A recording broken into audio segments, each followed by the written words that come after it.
Vous écoutez Z sur 7, le podcast quotidien de Trendscanal Z. Nous sommes aujourd'hui le mercredi 5 mars. Votre podcast aujourd'hui est écrit par Arnaud Huard et animé par Jean-Pascal Ledoux. Bonjour à toutes et tous. Aujourd'hui, dans votre nouvel épisode, l'Europe doit augmenter son budget de défense avec le projet Réarme Europe. On n'a pas un problème d'argent, on a un problème d'efficacité. Les électromécaniciens ont la cote et il existe des formations pour ça. Ces chercheurs d'emploi, ils ont déjà une base en électricité quand ils arrivent ici. Et pour finir, nous retrouverons Peter de Keyser qui a un avis tranchant sur la politique climatique de l'Union européenne.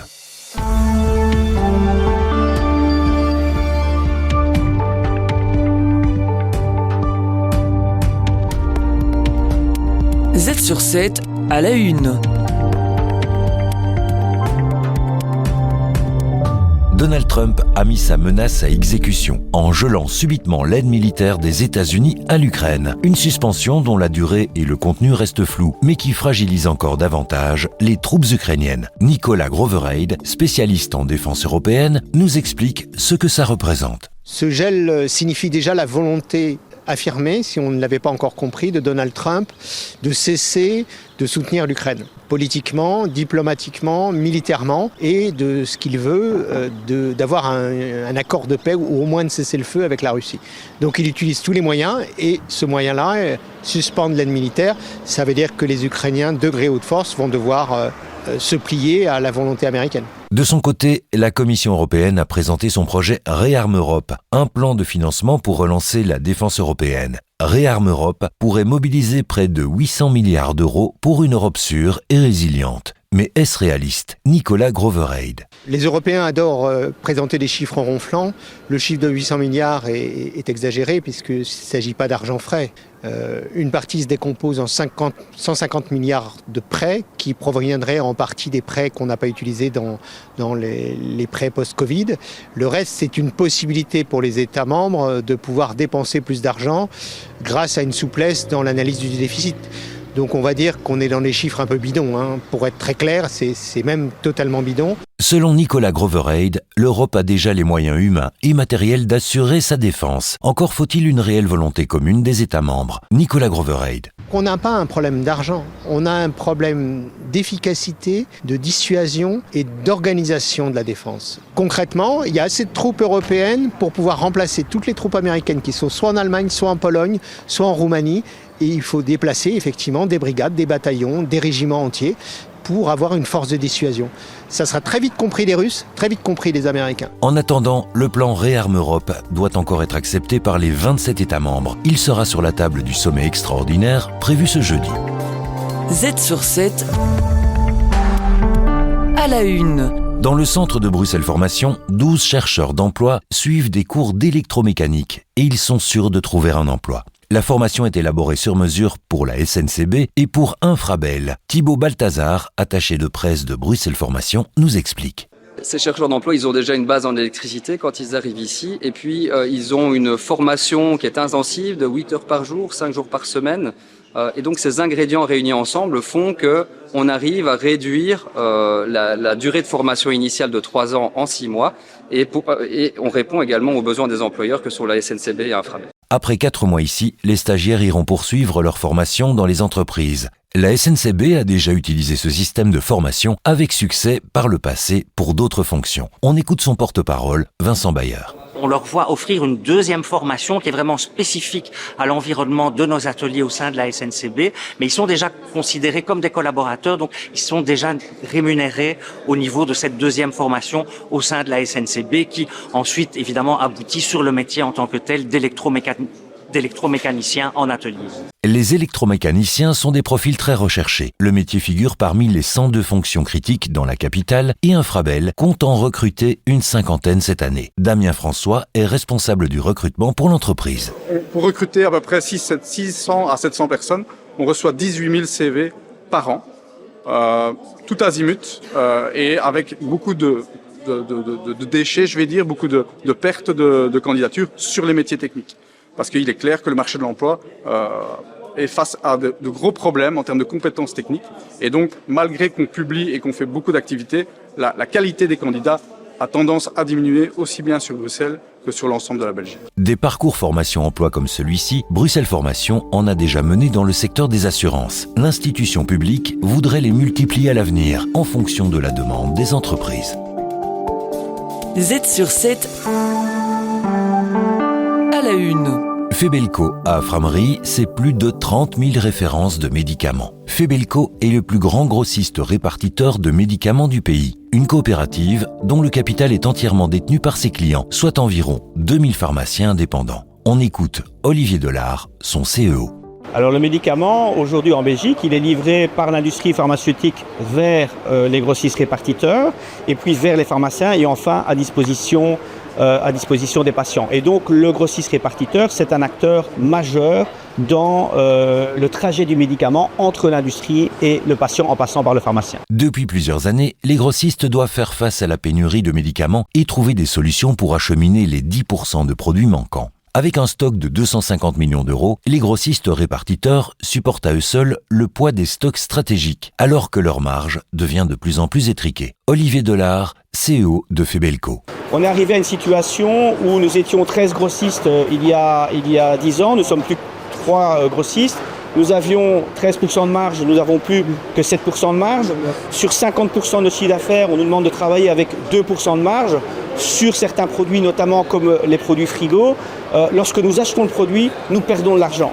Sous pression, la situation pourrait encore s'aggraver avec les droits de douane que compte imposer Donald Trump sur une série de produits pharmaceutiques, avec à la clé un risque accru de nouvelles pénuries sur des molécules de base, déplore le ministre wallon de la Santé, Yves Corpiters. On ne peut plus dépendre de marchés américains, chinois, indiens, en plus pour lesquels il y a des grands changements actuels. Et donc on doit trouver des solutions parce qu'on ne peut pas se permettre des pénuries pour une population vieillissante, en Belgique en l'occurrence, et qui, bien sûr, souffre de maladies chroniques. De son côté, le patron de la coopérative demande au gouvernement fédéral une indexation récurrente de la marge, sans quoi le système d'acheminement des médicaments pourrait se désagréger. Z sur 7, les dessous du pouvoir. Peter de Keyser, économiste et entrepreneur, fait le lien entre entrepreneuriat et politique.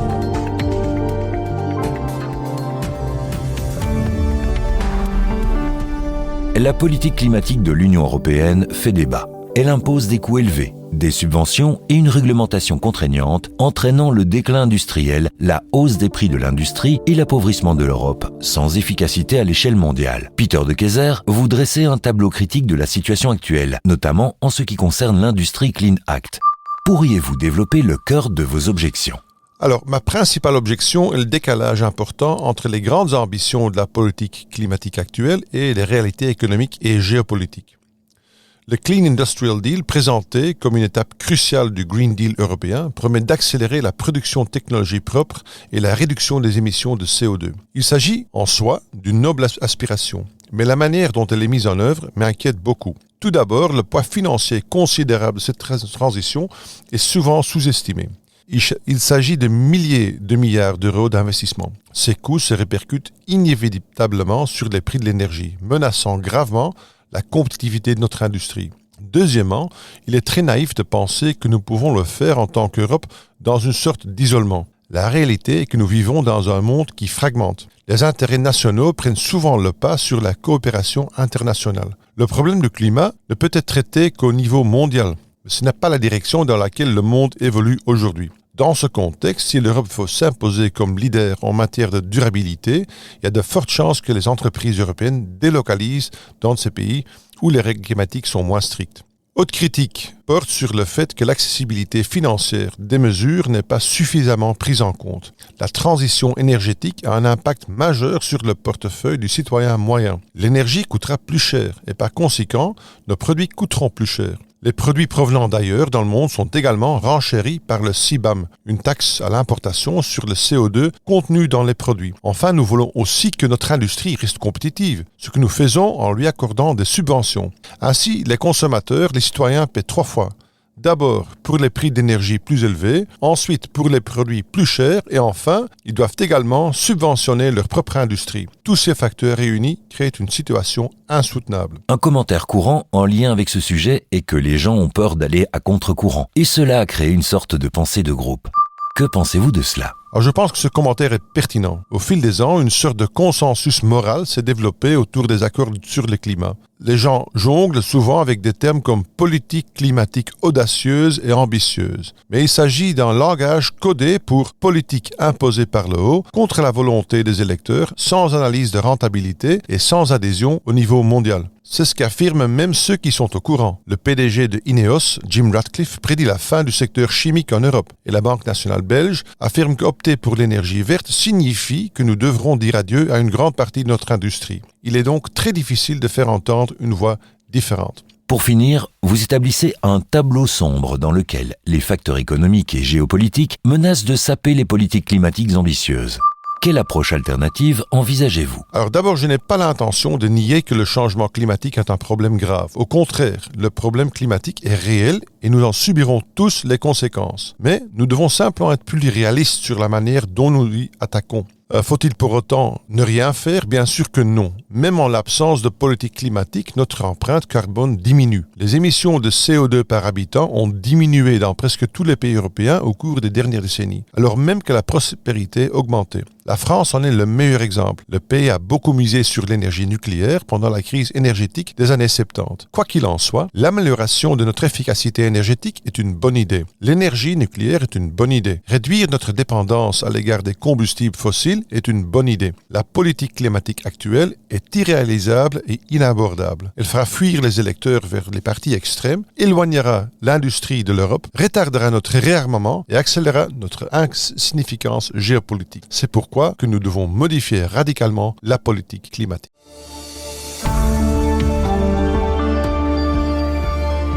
Les meilleurs experts boursiers vous proposent des analyses des marchés internationaux, des conseils avisés et les dernières tendances économiques. Z sur 7, expert boursier. Nous arrivons déjà aux 4 dernières minutes du podcast. Aujourd'hui, c'est avec Guillaume Duchesne de la Banque Transatlantique que nous analysons les marchés. On l'a vu, les marchés sont particulièrement volatiles à cause de l'annonce des frais de douane américaines et pourtant le marché s'y attendait. Guillaume Duchesne.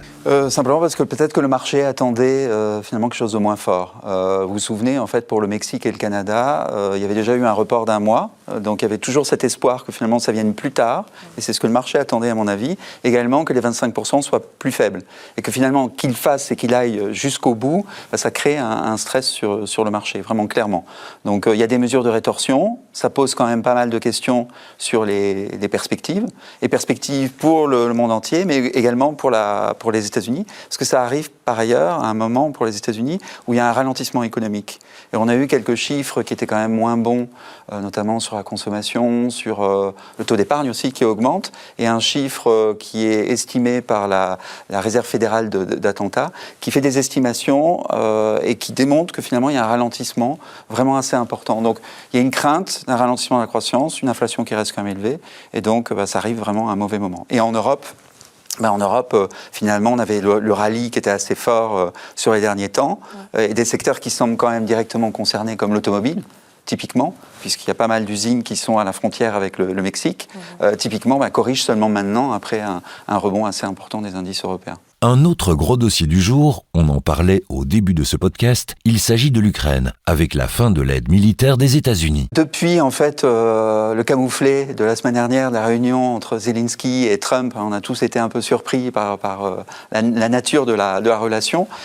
Donc ça a été un électrochoc, je pense, pour les Européens. Donc il y a une volonté vraiment de redémarrer. Je pense qu'on rentre à nouveau, c'est ce que la Commission a dit, une ère de réarmement, clairement. Donc il y a eu la réunion à Londres. On parle de 3% de dépenses militaires vis-à-vis du PIB, oui, voilà.